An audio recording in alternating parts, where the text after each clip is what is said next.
What's up, guys? Welcome back to the shop. Today's video we're going to be doing something a little different, and that is we're going to be taking this bar of 1085. It's a 1-inch round stock, and we're going to be chopping it into different size pieces: 1-inch, 2-inch, 3-inch, and 4-inch. And it's going to be a little bit of a series where I'm going to be hand forging these knives into some chef's knives, and we're going to see what we can come out with different steel sizes. And my main reasoning behind this is just because I want to get my skills down a little bit better, do a little bit more hand forging and tooling up. And so I decided it'd be a little bit of fun to go on ahead and experiment and see what different sizes I can cut and what I can make from those sizes.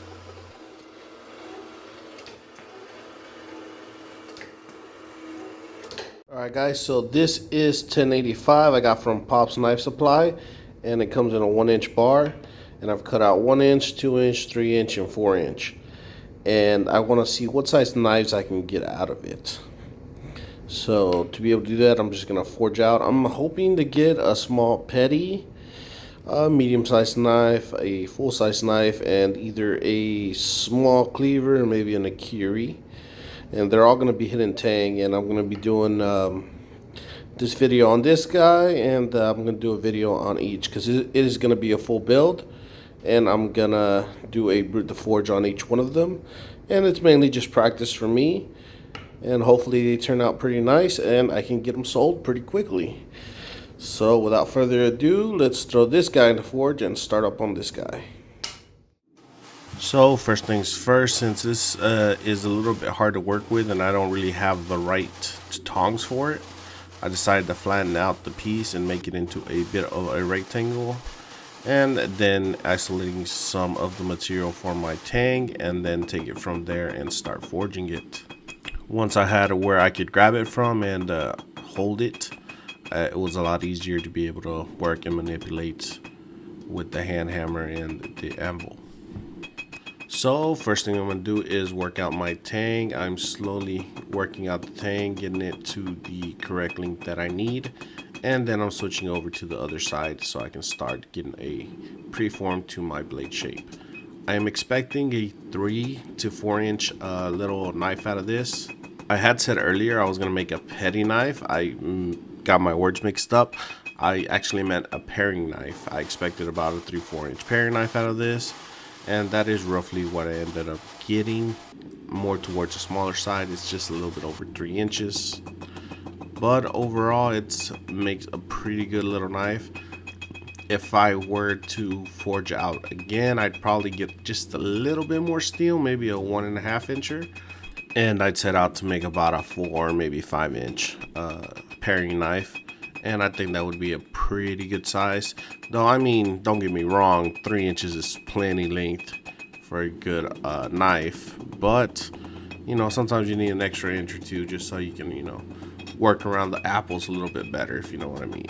So after I get my preform down, it's really just thinning it out and stretching it, making it get the max amount of length, but also keeping the edge nice and thin. It's really hard to forge with such a small knife.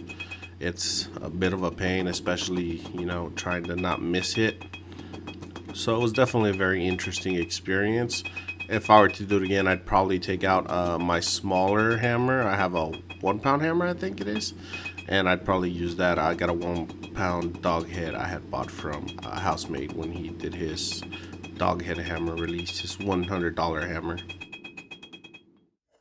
Alright guys, so here is the forged product. It's a small little knife, but then again I just started with a 1-inch piece of 1-inch round bar.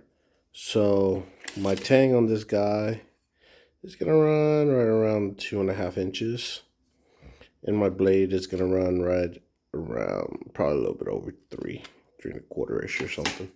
I'm still gonna mark out a profile and profile it, but I do like the way the grain on it looks, the oxide on the outside. It's nice and even.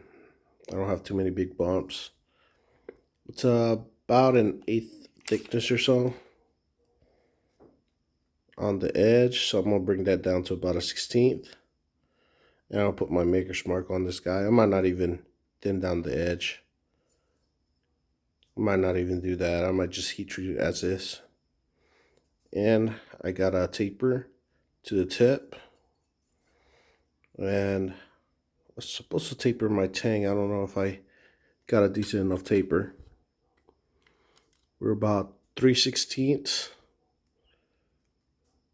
right on top of the heel. And about 1/8.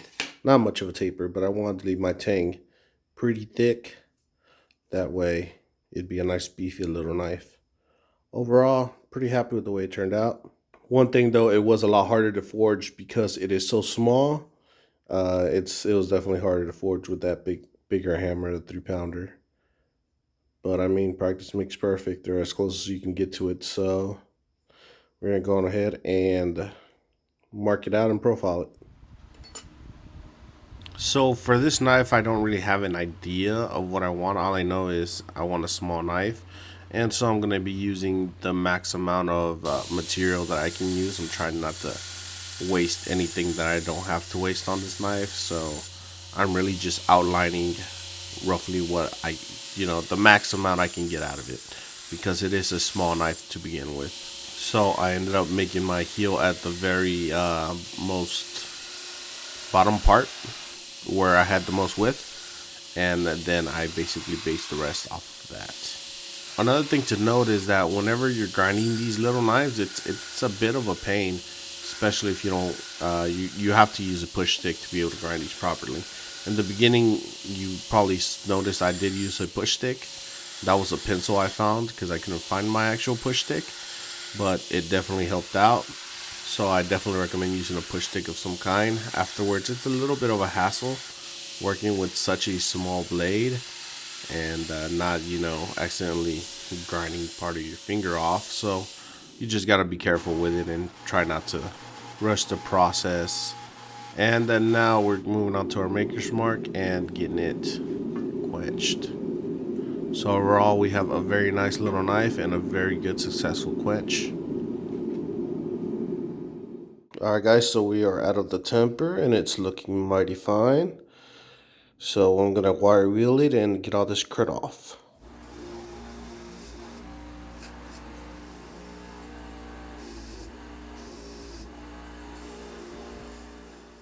Alright, so I got the knife cleaned up a little bit on the wire wheel. And it has a little bit of a warp to one side of the edge. You can see it's not too bad. I can grind it out. But one of the reasons why I like doing small knives is because it's a pain to be able to hold them properly, to be able to grind. So I was gonna actually make a handle, but then I found this handle, which is from an old knife that I never actually did from like 3 years ago. So I figured, well, perfect time to use this handle. So I'm gonna put this thing to use, and I'm gonna be using it for grinding out my hidden tang knives, specifically these smaller ones. But if it works for the bigger ones, I won't mind using it as well. All I'm going to do is I'm going to heat up the tang and I'm just going to force it in there. It already goes in there pretty well, but I'm going to see if I can get in there a little bit more. And then I'm actually going to shape this a little bit better, round it off, just makes it easier to hold in my hand. Because right now that it's squared, it has sharp edges, it gets in the way. But once I got that done, I'm going to be using it for, grinding my bevels in here and getting all that work done. You could also use a clamp to hold it, to make an extension, but I think using a handle would probably work better than trying to do it with a clamp.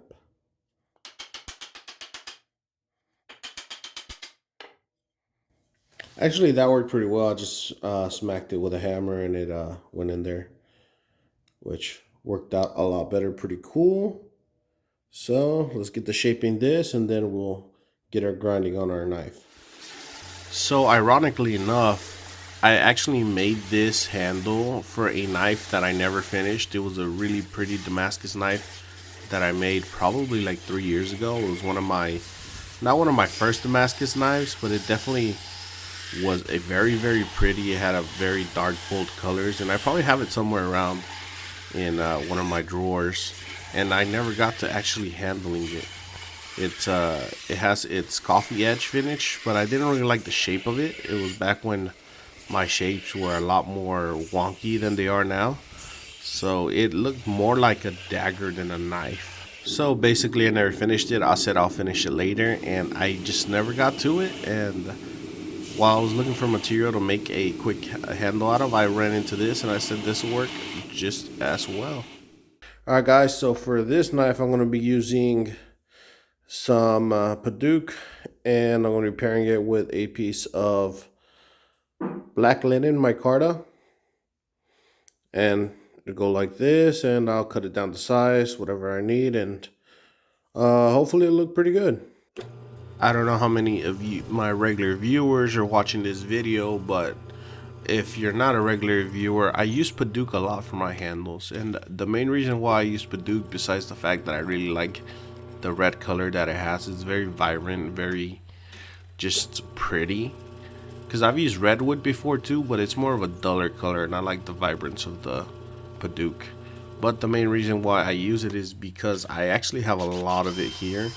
So I bought a whole bunch of it from a local supplier where I get some of my raw woods from, and I bought a big old board, probably an 8-foot board, and I just have a bunch of it around in stock, so I try to use it as much as I can. It saves on material costs, especially since I do a video a week. I try to cut on cost as much or wherever I can. So I like to use Paduk. It's pretty and it's relatively inexpensive for me. I've also recently bought a big old chunk of spalted maple, I believe it was, from them, and it looks gorgeous, but that definitely needs to be stabilized. This is a very naturally dense wood, so I don't really have to stabilize it for it to, you know, be pretty water resistant. But the spalted maple is definitely a material I do need to stabilize for it to be usable for most kitchen knife applications, since they do see a lot of water. And so I definitely need to start thinking about investing in my own stabilizing equipment. I've been wanting to do that for a while now, just because it gives me more versatility, and it's definitely something I want to learn how to do, but I just haven't really gotten into it because for some reason or another I end up spending my money on something else related to the shop or in materials. Like, for example, I just bought belts. I ordered belts about a few days ago for restocking in my shop, and that ran me over $300 just in belts for my 2x72 belt grinder. So knife making is a pretty expensive hobby if you decide to take it up. Definitely recommend doing it, but it's a rather expensive thing. Fortunately enough, YouTube pays me a decent amount to where I don't have to spend money from my day job on it, but I did spend money from my day job on it for multiple years before I got to this step. So that's definitely pretty cool. So I will use that to segue onto my Patreon. If you want to help with some of my knife making expenses and you want to join my Patreon, it's in the description.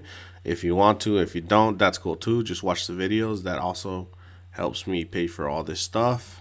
And moving to paying this stuff, I actually spent money from the last video I made to this one, and I bought some syringes, and I thought this was a cool idea, so I want to give it a try. But unfortunately it did not work, and the reason why I think it didn't work was because honestly it was like 40 something degrees at the time I was doing this, and the epoxy was very thick because of the cold. So I believe that didn't help it didn't help me when trying to get it in there either. I ended up having to use the actual tang of the knife to purge out any air, and I had to do that multiple times. Fill it up, purge it, fill it up, purge it. That way I could be able to get enough in there to be able to embed the knife into the epoxy and get it all glued up and working pretty good. But once I got that going, I got a very nice, awesome sharp knife. I've been told in the comments that you can mix a little bit of alcohol or acetone. I don't know. I don't think they said acetone. I think they said alcohol. just a little bit into the epoxy, mix it in there, and it's going to make it more runny.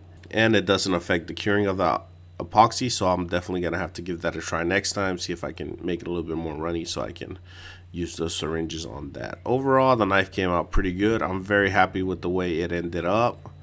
And as you can see, it has a real nice taper, and overall I'm very happy with it for being the first of quite a few little knives I'm going to be making, and hopefully the rest come out as nice as this. But as always, thank you very much for watching. I really appreciate you guys taking your time to watch these videos, and as always, I will catch y'all on the next one. Peace.